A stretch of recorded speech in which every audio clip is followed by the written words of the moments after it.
Ова беше сцена од неделата. Јачината на земјотресот покажува колкава е тоталната ослободена енергија кога дел од кората на земјата се крши. Дейвид Еплгейт е директор за природни опасности во Американската агенција за геологија. Среќни сме што нема многу пореметувања во водната инфраструктура. Поголем дел од штетите од земјотресот е од пожари, зашто водоводните цевки се кршат и нема начин да се бориме со огнот.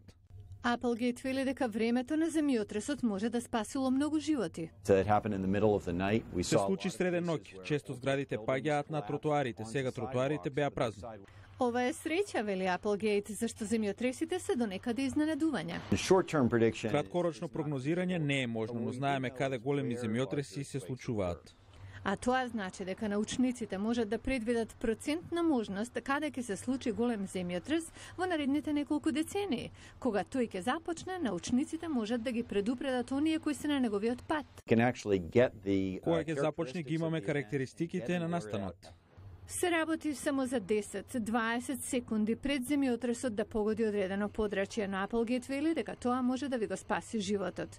Тој додава дека добра идеја е да се планира за ваков настан. Квалитетот на вашиот живот зависи од тоа што сте направиле во подготовката за земјотрес. Се чини дека дел од планот за опстанок во Калифорнија е да се прослави што штетата не е поголема и животот продолжува.